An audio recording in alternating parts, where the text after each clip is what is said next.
আবারও ভাইরাল হয়েছে রুনা খানের হোটেলের ছবি। ছবি কি সত্যি নাকি এআই দিয়ে তৈরি তা নিয়ে রয়েছে ঘোলাসা। এদিকে হাসপাতালে ভর্তি পরীমনি বললেন, আগুনের ট্রমা ছোটবেলা থেকেই। প্রথমে আসি রুনা খানের কাছে।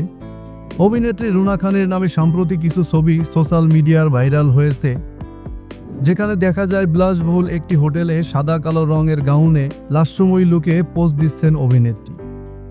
তবে রিউমার স্ক্যানারের অনুসন্ধানে জানা গেছে, ভারতীয় অভিনেত্রীর ছবিতে ডিপ ফেকের মাধ্যমে রুনার মুখ বসিয়ে দেওয়া হয়েছে।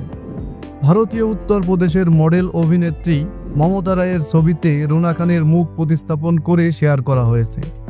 10 জুলাই ইনস্টাগ্রাম হ্যান্ডেলে ছবিগুলো শেয়ার করেছিলেন মমতা রায়। বিনোদন জগতে এক অন্যতম আলোচিত বিষয় হয়ে উঠেছে এই ছবিগুলো। ডিপ ফেকের মাধ্যমে তারকাদের ছবি ও বিভিন্ন কারসাজি করে ছড়িয়ে দেওয়া হচ্ছে ইন্টারনেটে। এত সূক্ষ্মভাবে এসব ছবি তৈরি করা হচ্ছে যে বেশিরভাগ ক্ষেত্রে আসল নকলের পার্থক্য করা কঠিন হয়ে পড়ে। সাম্প্রতিক সময়ে সোশ্যাল মিডিয়ায় ছড়িয়ে পড়েছে দেশের বেশ কয়েকজন তারকার এমন কিছু ভুয়া ছবি। এদিকে হাসপাতালে ভর্তি পরীমনি। বুকে ব্যথা নিয়ে হাসপাতালে ভর্তি হয়েছেন আলোচিত চিত্রনায়িকা পরীমনি। সোমবার রাতে তাকে ঢাকার একটি বেসরকারি হাসপাতালে ভর্তি করা হয়েছে। চিকিৎসার প্রয়োজনে আজ মঙ্গলবার তাকে হাসপাতালে থাকা লাগবে, এমনটাই জানিয়েছেন পরীমনির এক ঘনিষ্ঠজন। এদিকে হাসপাতালে ভর্তির বিষয়টি পরীমনি তার ফেসবুক পেজেও জানিয়েছেন।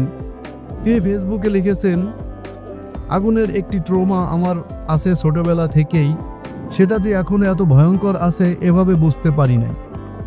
গতকালের দুর্ঘটনায় ছোট বাচ্চাগুলোর পোড়া শরীরের ছবি ও ভিডিও দেখে আমার খুব খারাপভাবে প্যানিক অ্যাটাক হয়। রাতে হসপিটালে ভর্তি নিতে হয়, বুকের ভেতর ধড়ফড় করে শুধু।